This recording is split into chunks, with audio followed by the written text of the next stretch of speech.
jovem, ela tem, como muitas outras democracias, tem defeitos. Você tem a democracia americana, que é a mais antiga do mundo, ela tem um defeito fundamental que levou o Bush ao poder, que é o colégio eleitoral. Ele perdeu uma eleição por 500 mil votos populares e foi eleito presidente. Aqui a gente não tem essa distorção, mas a gente tem outras distorções no sistema legislativo, no sistema judiciário, que são muito bem usadas por esses setores. E é contra isso que é preciso se mobilizar, para ter uma sociedade menos reacionária. Eu acho que está num caminho. Então, eu acho que é o único aspecto do questionamento dela que eu gostaria de comentar. Agora, Floriano, o Sócrates usou a expressão agora há pouco dizendo o seguinte: futebol é um espetáculo. Sendo futebol um espetáculo, você acha que mesmo sendo um espetáculo, ele tem espaço para o desenvolvimento da cidadania? Ele pode ser um elemento gerador de cidadania? Não no modelo atual. O modelo atual eu acho que reproduz todas as significações do capitalismo e reforçando todos esses aspectos que nós temos criticado aqui. Ele pode desenvolver a cidadania dentro de um movimento como o da democracia corintiana. E aí, para retomar a questão da colega, o que realmente é extraordinário nessa história é os movimentos interligados através de um denominador comum, que estava presente no Corinthians, estava presente no sindicato do ABC Paulista, nos movimentos culturais, que era a busca de autonomia individual e coletiva para o Corinthians. Vou citar talvez responda a sua pergunta, um episódio só. Na campanha de 82, campanha política de 82, foi a primeira vez que o Lula foi candidato a governador, nós conseguimos reunir todo esse grupo de pessoas dentro do Corinthians para fazer uma manifestação, um show para captação de recursos para a campanha. Então estava 1 quilo de artistas, todos os jogadores do Corinthians, e 1 quilo de políticos, todos progressistas. E também contesto a sua colocação enquanto sociedade autoritária hoje. Não podemos esquecer que no nosso país as transformações são muito rápidas, felizmente. Desde 94, nós temos governos federais com linha progressista. Mais ou menos, não importa, mas se você imaginar que 10 anos antes vivíamos uma ditadura, o quão rápida é a resposta social que nós temos no nosso país. E isso não pode ser minimizado. É claro que nós somos sempre um pouco carentes da velocidade do processo, mas não podemos esquecer que somos uma nação muito jovem, uma nação que passou por períodos de exceção, inúmeros períodos de exceção, que essa nossa última estrutura social, ela tem menos de 25 anos, isso é nada para a história. E para transformar a sociedade vai demorar um pouquinho mais. Só que nós somos mais rápidos que os outros. Isso é muito interessante. Quer dizer, onde imaginaríamos, já que nós estamos falando de democracia corintiana, que isso ocorresse em qualquer outra estrutura social, qualquer outra nação. Ele imaginava que isso ocorresse na França, na Alemanha, na Inglaterra, nos Estados Unidos, em lugar nenhum do mundo. Só no Brasil. Pelo povo que nós somos, pela nação que nós somos.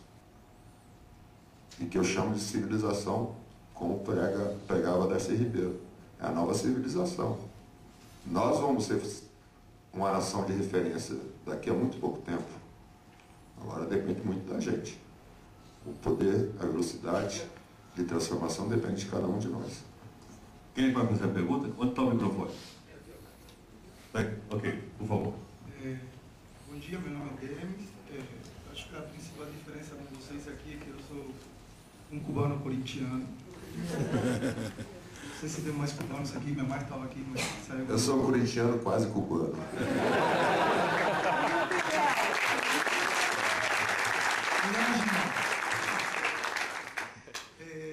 Então, eu venho de Cuba, que você deve é muito atual, muito mediática, do que uma ditadura funciona. Eu não estou fugindo de uma ditadura cubana, porque eu acho que eu vi uma ditadura cubana diferente, a que vocês conhecem através da mídia, que agora eu estou conhecendo através da mídia que funciona no Brasil. Eu não quero falar da ditadura de Cuba, tá? Estou aqui para o Corinthians, né? Então, um pouco falando do que a moça, você também comentou, eu acho que é diferente o contexto político do momento da democracia corintiana para hoje, mas eu acho que a gente vive sim uma ditadura que é mediática, que é de dinheiro, que é de jogadores não identificados com o clube, de juventude zero política. Sócrates, se hoje você jogasse no Corinthians, eu queria que você explicasse um pouco disso. A pessoa que você era no momento que a democracia teve o seu auge, que você foi o líder daquilo. Teria que ser chamada hoje uma segunda democracia? Teríamos que apelar para ela, para um Corinthians mediático, muito comercial, muito interessado no marketing. Teríamos que apelar para ela agora? Você apelaria? É difícil responder se existiria a possibilidade de que isso ocorresse, né? Porque depende do momento histórico, depende da sociedade em que você está inserido, depende das pessoas que estão envolvidas nessa micro-sociedade. São elas que fazem, não é um indivíduo.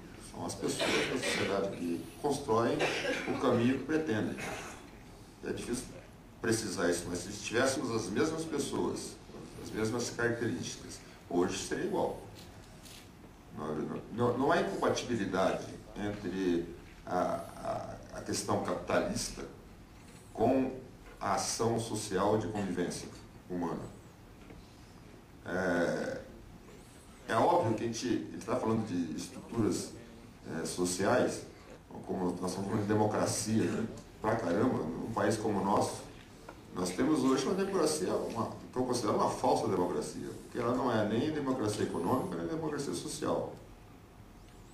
Em Cuba é o inverso, né? Você não tem uma democracia política, mas tem uma democracia social importante, interessante, que é o sonho de cada um de nós, eu acho. Pelo menos o meu é o que se aproxima mais daquilo que eu considero mais justo para a sociedade. Para dar oportunidade a todos, dar formação a todos, dar possibilidade de que cada um possa construir uma vida que seja digna. Aqui nós temos uma boa parte da população que não tem essa chance em nenhuma forma, de jeito nenhum. Então, o futebol pode representar um meio de você transformar a sociedade como um todo, quer dizer, exemplificar na sociedade as possibilidades de mudança. Ela vai se transformar se ela quiser, se ela tiver estrutura para isso, se ela se organizar para isso, se as pessoas tiverem consciência disso. Isso demora um certo tempo. Agora, seria muito interessante se nós tivéssemos um movimento como a democracia corintiana hoje. Seria muito interessante, seria muito mais simples, né? Nós estaríamos muito próximos daquilo que é a realidade que tem o país hoje. Lá atrás, nós tínhamos uma dificuldade muito grande, que as pessoas não estavam habituadas a conviver com aquele fato, né? As pessoas não participavam de nada, não tinham poder decisório nenhum. Então você tinha que começar do zero. É como você dar uma aula, como eu, por exemplo, uma vez eu fui dar uma aula de fisiologia na faculdade e um moleque perguntou o que era mitocôndria. Quer dizer, você tem que voltar alguns anos na vida para ensinar para o cara que a mitocôndria é determinada organela da célula que funciona para tal coisa, produzir energia. Quer dizer, você perde muito tempo. Você não consegue chegar a todo mundo. A linguagem tem que ser muito mais restrita. Agora, hoje não. Já teríamos alguns passos e muitos passos adiante. Eu acho que a resposta seria mais rápida e o poder transformador também. Ok. Quem está o microfone agora? Ok. Sócrates. A democracia corintiana ela acabou acontecendo por uma série de fatores, né? Acho que foi o encontro de determinadas pessoas dentro de um determinado período, né? E tem a ver um pouco com a conjuntura histórica de abertura gradual, enfim, depois de 78 mais ou menos. Sabendo-se que o período militar ele teve diversos subperíodos, vamos dizer assim, né? Seria possível a democracia corintiana no período mais duro da ditadura militar? No período, por exemplo, sei lá, na primeira metade dos anos 70, né, enfim, Sócrates jogou provavelmente em meados dos anos 70 para frente. A carreira dele no Botafogo começa em meados dos anos 70. Seria possível um movimento desse no período anterior, no período mais duro do regime militar, né? No período que a gente chama de anos de chumbo?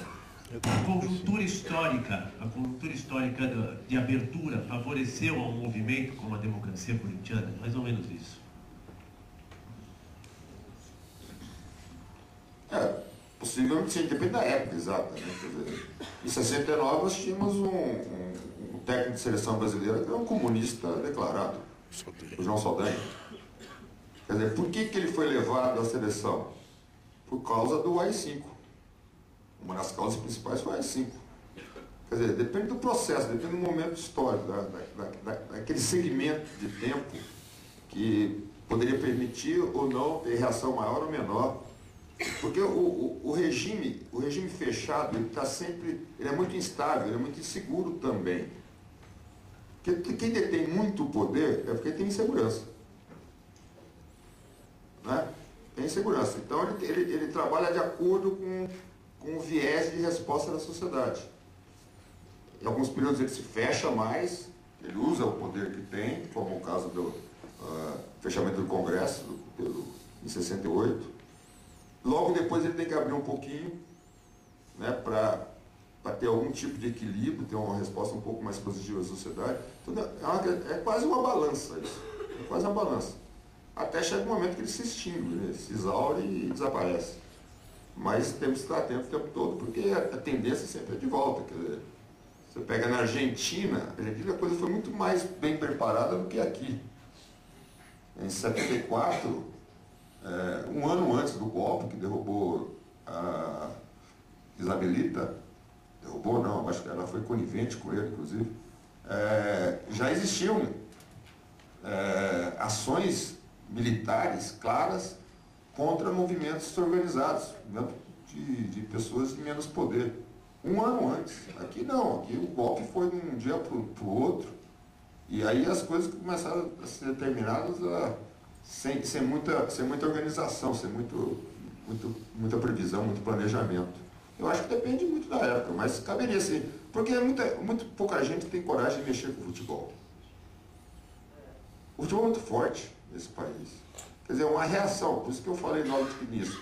Pena que nós não tivemos nenhuma reação grande do governo, da estrutura de Estado que era vigente. Porque daria muito mais força para a gente.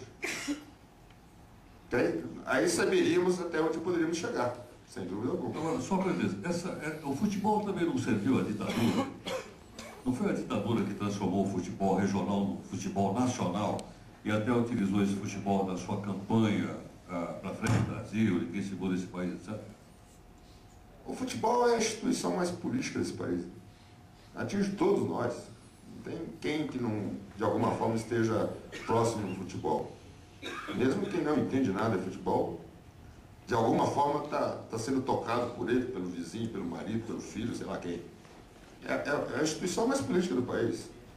A questão é o seguinte, as forças conservadoras, em geral, são mais organizadas para utilizar esse processo em benefício próprio do que as forças progressistas.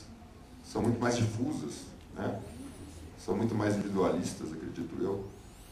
Porque quando você luta para manter determinado tipo de poder constituído já, essa bandeira, esse elo, ele já está instituído, então é fácil de agregar valor em torno dele. Então as forças conservadoras sabem o que querem e onde querem estar. O outro lado não, o outro lado só quer derrubar, não está construindo nada.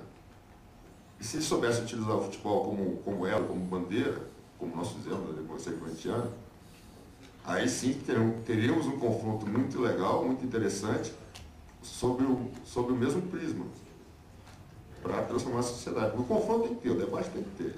Eu não acredito em sociedade que tenha uma